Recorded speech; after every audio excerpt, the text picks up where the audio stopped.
যুবরাজ বলছেন তাই তার চেলারাও আরো বেশি করে বলছে এসআইআর হচ্ছে, হবে, দাঁড়িয়ে দেখতে হবে, গন্ডগোল করলে তার ফল ভোগ করতে হবে। নাম না করে যুবরাজ বলে আক্রমণ শানালেন দিলীপ ঘোষ। বললেন যুবরাজের চেলারা অনেক বেশি বলছে এসআইআর হবেই। এসআইআরকে কেন্দ্র করে বাংলার রাজ্য রাজনীতি ক্রমশ উত্তপ্ত হচ্ছে। মঙ্গলবার এসআইআর ঘোষণার পর থেকেই বাংলায় শুরু এসআইআর এর দ্বিতীয় পর্যায়। আর এই আবহে এবারে মুখ্য নির্বাচন কমিশনার জ্ঞানেশ কুমারের উদ্দেশ্যে হুঙ্কার দিয়েছিলেন তৃণমূলের সাংসদ তথা তৃণমূলের second in command Abhishek Banerjee. তিনি হুঁশিয়ারি দিয়ে বলেন, এটা একটা বৈধ ভোটারের নাম যদি বাদ যায় তাহলে বাংলা থেকে 1 লক্ষ লোক ইলেকশন কমিশনারের অফিস ঘেরাও করবে, যা নিয়ে শোরগোল পড়ে যায়। আর তারপর থেকেই দলের সমস্ত নেতারা একই সুরে মন্তব্য করে যাচ্ছেন, কখনো নির্বাচন কমিশনারকে তো কখনো আবার বিএলওদেরকে হুমকি দিয়ে যাচ্ছেন। শুক্রবার এসআইআর এর বিরুদ্ধে প্রতিবাদ সভা অনুষ্ঠিত হয় দক্ষিণ 24 পরগনার বাসন্তীর সোনাখালী বাজারের বাসন্তীর তৃণমূল বিধায়ক শ্যামল মণ্ডল সরকারি কর্মী এবং নির্বাচন কমিশনারকে হুঁশিয়ারি দিয়ে বলেন, বাংলায় এসআইআর এর নামে এনআরসি করলে বা বিহারের মতো বৈধ ভোটারদের নাম বাদ দিলে বাংলায় রক্তগঙ্গা বইয়ে দেব, এমনই হুঁশিয়ারি দেন বিধায়ক।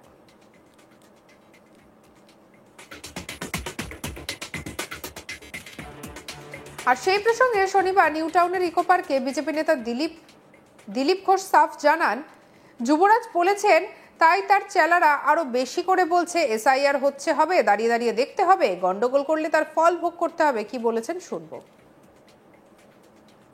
দলীয় সভা থেকে নির্বাচন কমিশনের আধিকারিকদের গাছে বেঁধে রাখার নিদান দিলেন বাসন্তীর তৃণমূল বিধায়ক শ্যামল মণ্ডল। অনেকেই বলছে এখন বাবু যত বলে পারিষদ দলে বলে তার শত গুণ, যুবরাজ বলছেন তো তার যারা চেলারা তারা আরও বেশি বলছে। তো এসআইআর হচ্ছে, হবে, আর দাঁড়িয়ে দেখতে হবে, গন্ডগোল করলে তার ফল ভুগতে হবে। একই সঙ্গে বিএলও রাজনৈতিক যোগ প্রসঙ্গে তিনি বলেন, এই রকম ঘটনা বহু আছে, যারা বিএলও হয়েছে তারা তৃণমূলের সঙ্গে যুক্ত। তৃণমূল আর পার্টি এক নয়, সিভিক পুলিশ কর্মচারী, পুলিশ গুন্ডাদের দিয়ে পার্টিটা চলছে। কি বলেছেন দিলীপ ঘোষ শুনবো। বহু জায়গায় আছে এরকম, হাজার হাজার যারা বিএলও হয়েছে তারা টিএমসি পার্টির সঙ্গে যুক্ত। কারণ টিএমসি তো এখন আর পার্টি নয়, সে সিভিক পুলিশ কর্মচারী আর পুলিশ আর গুন্ডা, এদের দিয়েই বাকিটা আইপ্যাক, এই দিয়ে পার্টিটা চলছে। এদের বাদ দিয়ে দিলে পার্টি কী থাকবে? সেখানে সমস্ত কর্মচারীদেরকে যেতে হয় পার্টির প্রোগ্রামেতে। তো কেউ এর থেকে আলাদা নয়, ডকুমেন্টও আছে। তো সরকারের নিয়ম অনুযায়ী তাদেরকে নেওয়া যাবে না, সেই কমপ্লেন আমরা করছি সব জায়গায়, বহু জায়গায়। এসআইআর করতে এসে ভোটার তালিকা থেকে নাম বাদ দিলে বেঁধে রাখুন, বাংলায় এসআইআর এর নামে এনআরসি করলে বা বিহারের মতো বৈধ ভোটারদের নাম বাদ দিলে বাংলায় রক্তগঙ্গা বইবে। সভায় বক্তব্য রাখতে উঠে দলের কর্মীদের পরামর্শ দিতে গিয়ে নির্বাচন কমিশনারকে হুঁশিয়ারি দেন বাসন্তীর তৃণমূল বিধায়ক শ্যামল মণ্ডল। তিনি ঠিক কি বলেছেন শোনাবো আপনাদের। কলিজা দেব, প্রাণ দেব, তবু বিজেপির কাছে আমাদের নাগরিকত্ব আমরা কিছুতেই বিসর্জন দেব না পরিষ্কার করে বলতে চাই। তাই বেশি দিন আর নেই, বিহারে নিরপেক্ষ ভাবে এসআইআর করেনি, অনেক নিরপেক্ষ ভোটার বিহারে বাদ দিয়েছে, বিজেপি বিরোধী ভোট কেটে টুকরো টুকরো করে দিয়েছে, আর পড়েছে বাংলার মাটিতে।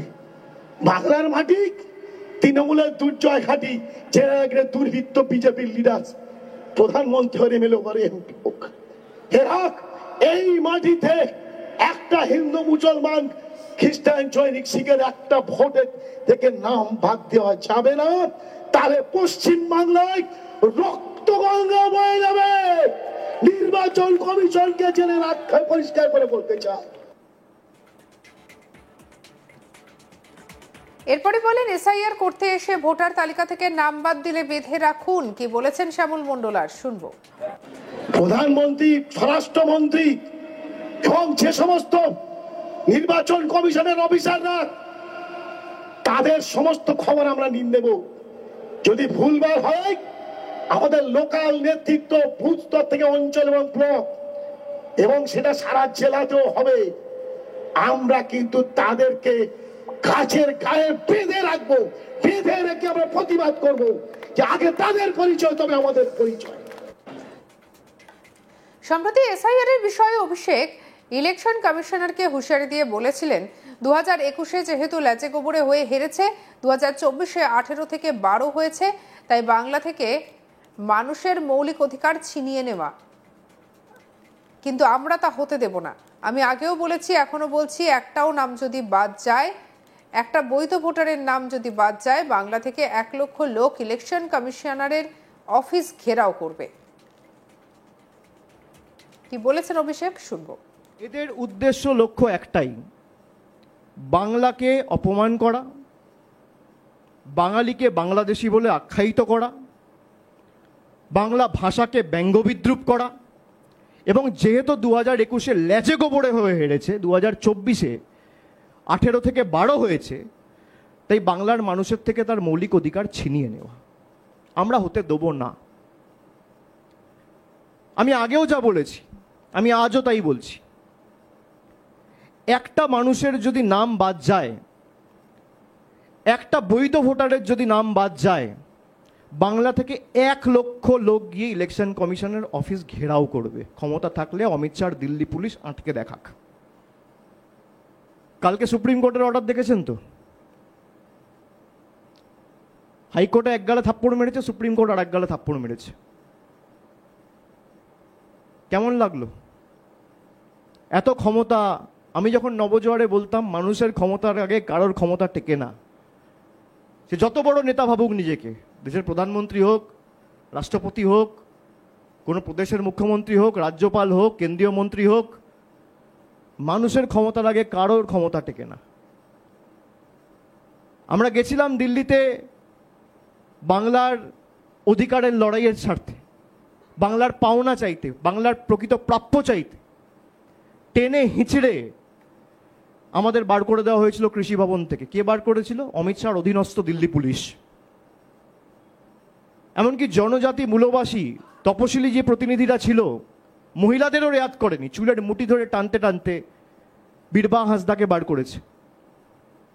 আমার সাথে দোলা সেন ছিল, মহুয়া মৈত্র ছিল, মহিলাদের পর্যন্ত ছাড়েনি।